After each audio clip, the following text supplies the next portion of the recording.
Hi guys, by the end of this episode, you're going to see how we are going to build a backend that is in charge of sending notification to the app that we develop. If you haven't seen the previous episode, please do see that one, which would describe how you can build a mobile app that is capable of receiving remote notification across all Apple's platforms. So we're going to use this Rapid API tool, and these are the 5 endpoints that we developed. We're going to go into the details by the end of this. First thing, you register your device token, which you receive from Xcode when you run the application and request for a notification. Once you register it, you can go here and request for a notification and set your title and body and post the payload to Apple's APNS service, and your mobile app will receive it. What you see on the right is a live state of the mobile device that I have here. It has to be through actual device, as simulator does not accept any remote notification. So the moment I run this, I have to register it first. So I register device ID and device token, and then go in here and run this. And as you can see, the notification will be received. It says my title, my body, basically whatever text you put in here, it will be received on the other end. I can change this to a new one, for example, and do it again, and you can see it's being received. So let's dig in.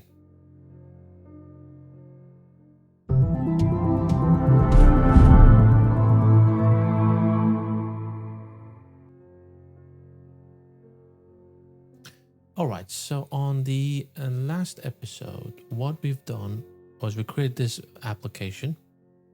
I'm going to launch this through Xcode now so you can see it, and you can see the logs down here.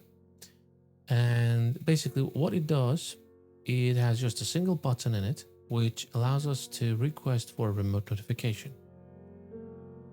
So if I press that, the result of that request is basically this number, which is the device token. It's like a telephone number or email address of your device. Just remember, if you delete the application, install it again, it will generate a new number. So this is basically very specific to this version that we install at this time on the mobile app. But throughout your usage, this would not change. So you know that this is always going to represent this physical device that we have. On the left, I have actual physical device that I can simply open and close the application. So you can see for yourself when we send and receive notification. So let's now dig into the Node.js side of things. There's a project that I have developed, and I'm going to include this in the description so you can have a look. So let's quickly have a look at this project. So we have two main files, well, let's say 3. The dev.sh is basically 2 commands that I've wrote. One is to start your project. It simply kills anything that's occupying this particular port. And this one is just killing it. This one is killing it and running the application. So you can simply, on the command line, you can just do dev.sh start, which run the project. And then you can do command C to quit the project, or you can just do kill local. What it does, it looks for that particular port. If there's any application using that port, it will just kill it off so you can use it. So let's clear that out. So that's how you start the project. Now we have the index and Apple notification service. Remember, this auth key is something that you have downloaded from Apple Portal. It's actual containing the key of your application. I'm not click on it. This is something private. You have to keep it safe. You have to make sure it's not the public information, as if it become public information, people can simply go in and use it. So but if you clone this project, if downloaded from the link provided below, make sure you replace this and make sure you go into the application notification service and set them this file name to whatever is yours, and that's all you need to do to get this working. So let's go back to the index. This is the place where we define all of our functions. So what we're using Express Path App Body Parser. I'm using a simple queue to be able to queue things up, and we simply use this to include this JS file that we wrote. And we have a queue. Obviously, that's the first thing. This queue is basically building up every time you request a request for a new notification. It will add your request to this queue, because you can imagine this application in production is quite different than when you just send one notification to yourself. People across the world might request this like a million times, so you have to make a queue. These things will queue up and they will get processed. At this section, we're basically building up our payload, which has a title, body. This could have different structures. Again, I've put the link below. You can look into Apple documentation, what else you can do. For example, you can add a badge number.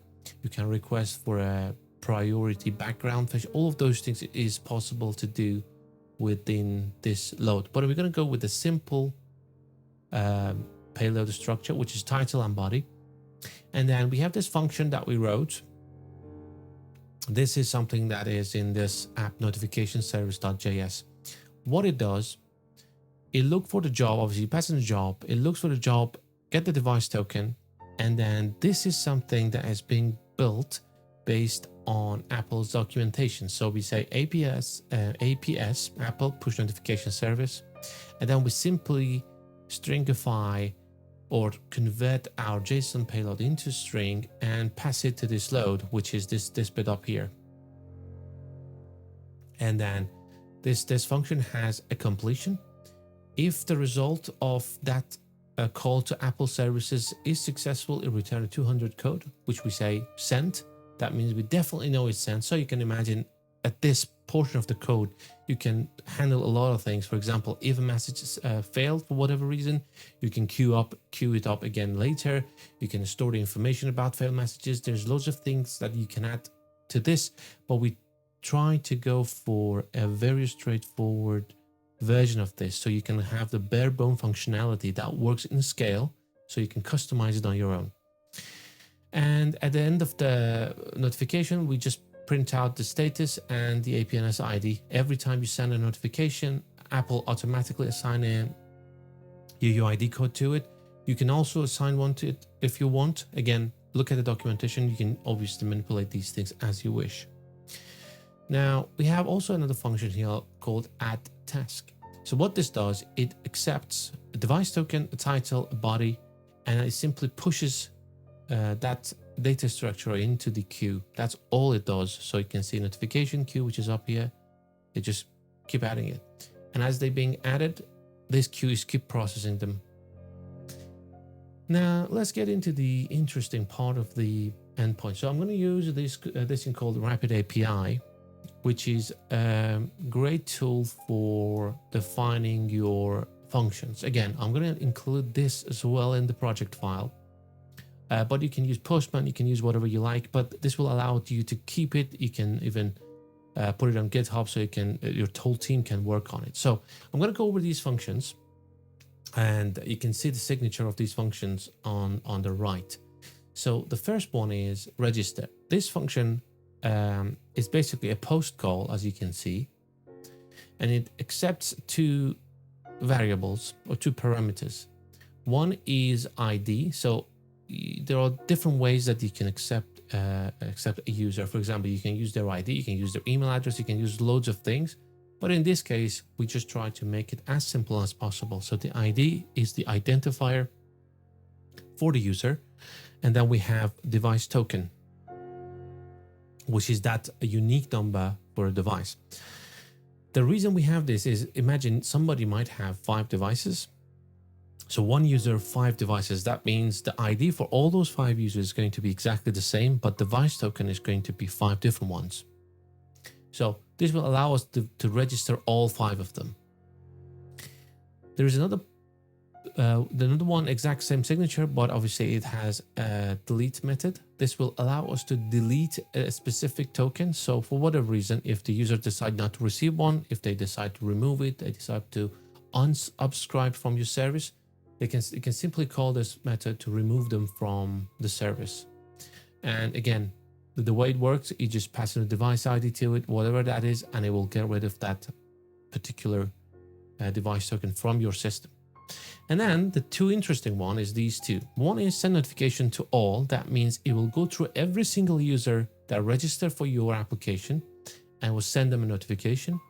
And the other one is send a notification to particular user, which means you have to pass in the ID in order for that particular user to receive it. Which is, it could be let's say if your app is a messaging app, you want to make sure that particular user who has to receive the notification receives it, not everybody. So that's why we have it. And the last one is interesting. This is something I've just added for your benefit, which allows you to study how Apple push notification works. So this is something that, as you can see here, it's the raw version of call that we make through our Node.js app to Apple push notification service. As you can see, that is the development server of Apple push notification service. If the production one is just the one without the sandbox in it.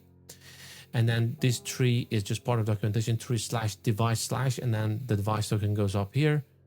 And the payload is going to be formed here. There are certain headers you need to include, like app topic. For example, this has to be the name of your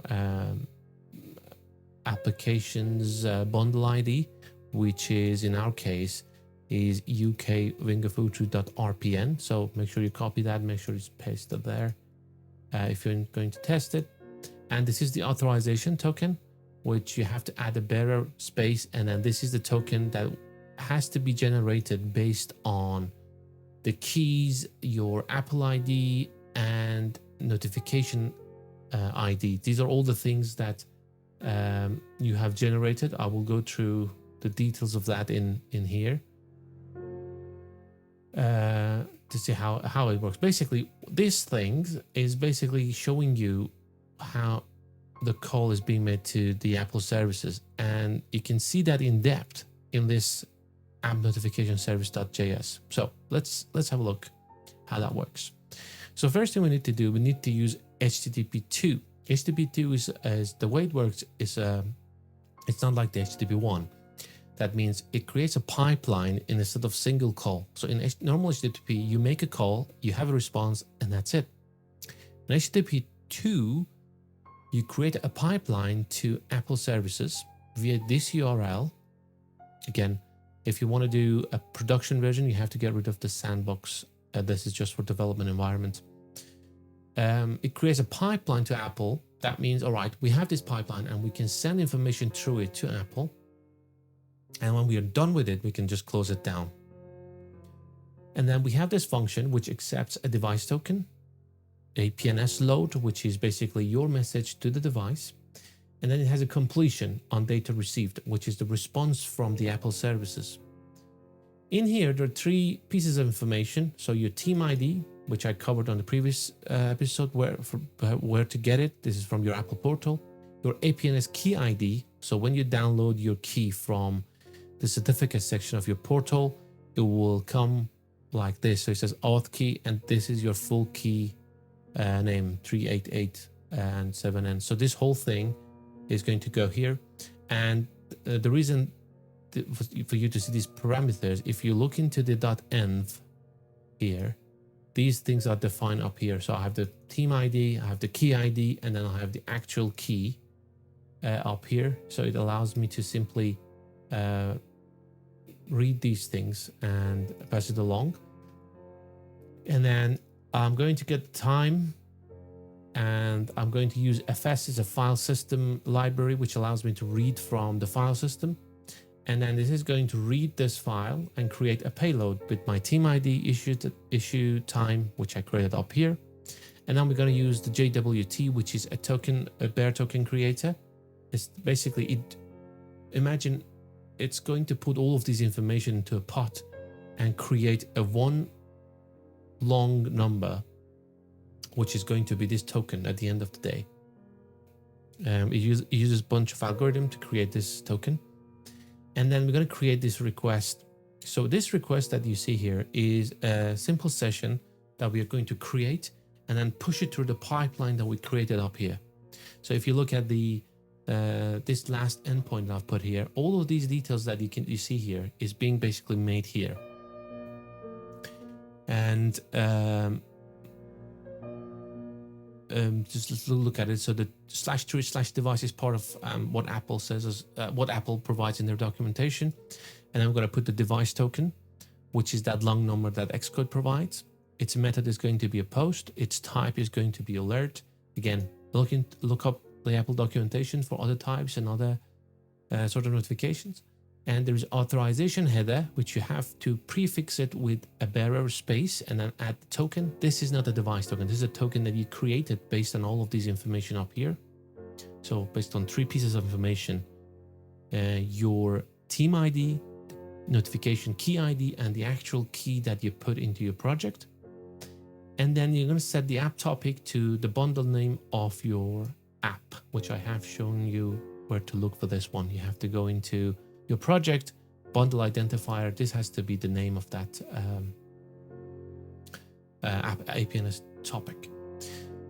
And then you simply say, okay, that's the session. And the moment you say end, this piece of information is going to be pushed into the pipeline, and Apple will receive it. And then as a result of this, it will return a result, which we call on this completion handler, as you can see, on data received. So when whatever Apple says, we just return that pieces of information.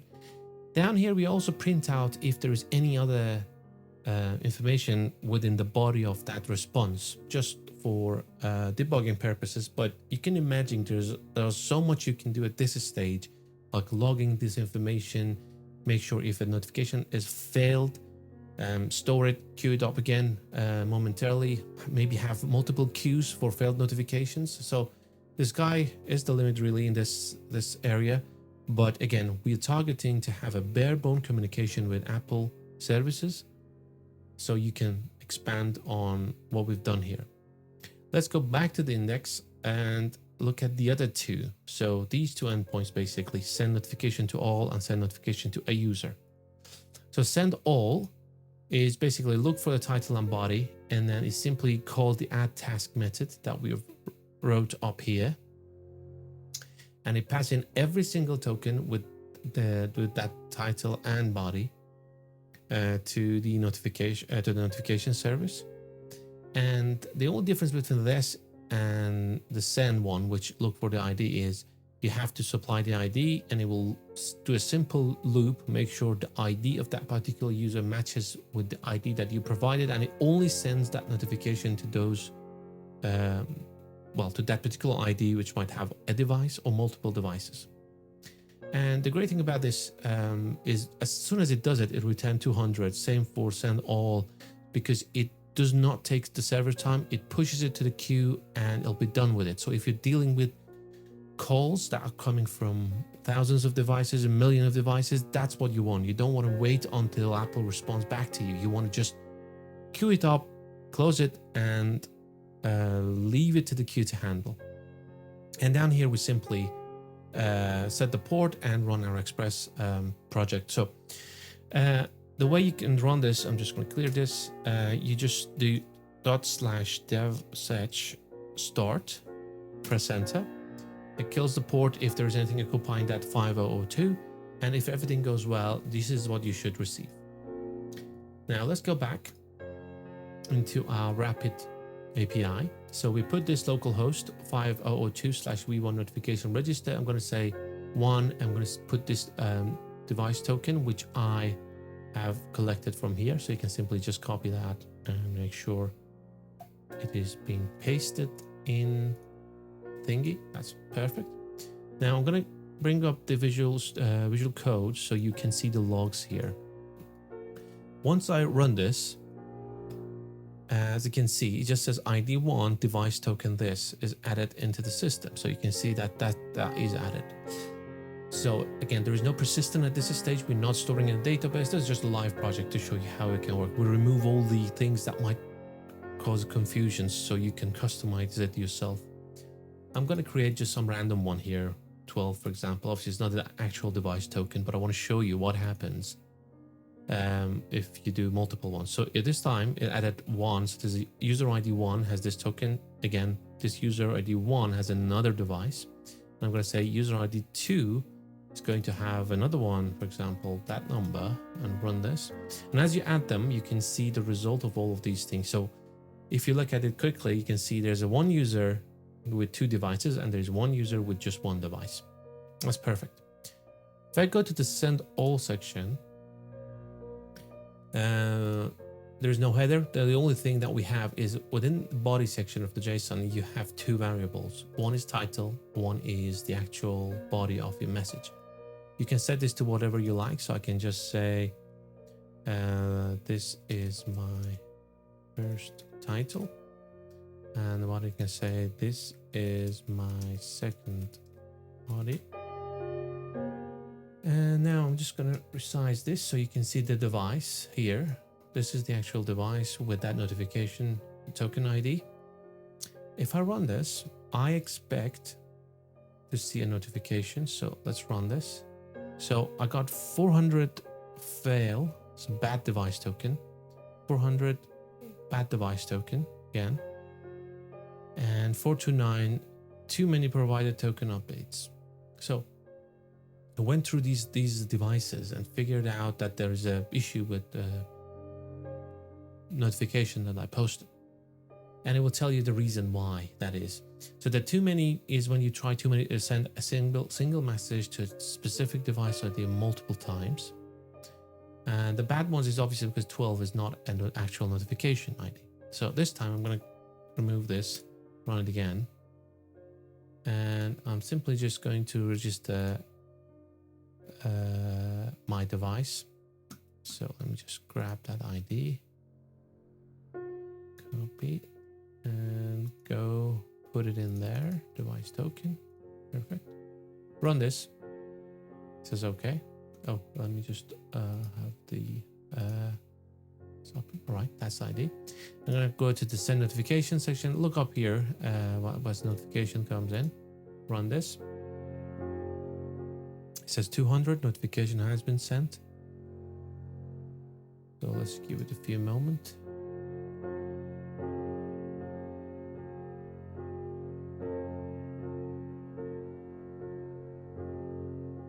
And it should come up. So let's just go. Let's do double check and see if the ID that we sent is correct. Let's sort of launch the application.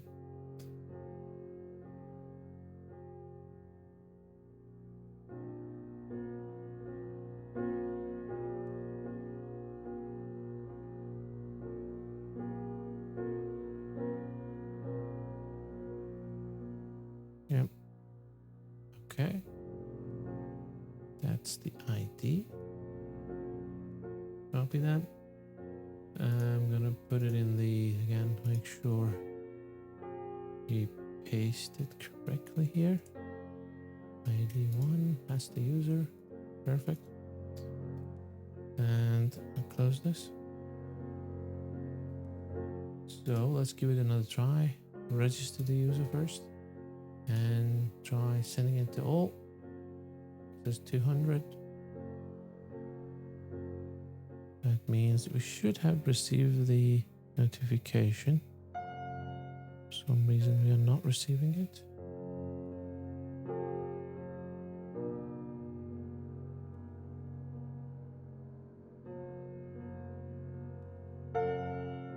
Oh, we just received it, as you can see. Let me just try again. Let's press refresh.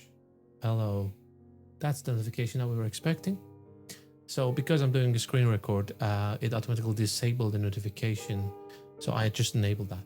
So, but if I try to spam this, I just send this another one and probably I'll receive it. No, this time, as you can see down here, this is 429. Too many provider token updated. That means you cannot spam, obviously, a token with the same message a million times. Apple simply just ignore it to make sure nobody can spam it. But if you wait a little longer, a few minutes, this will allow you to do another batch.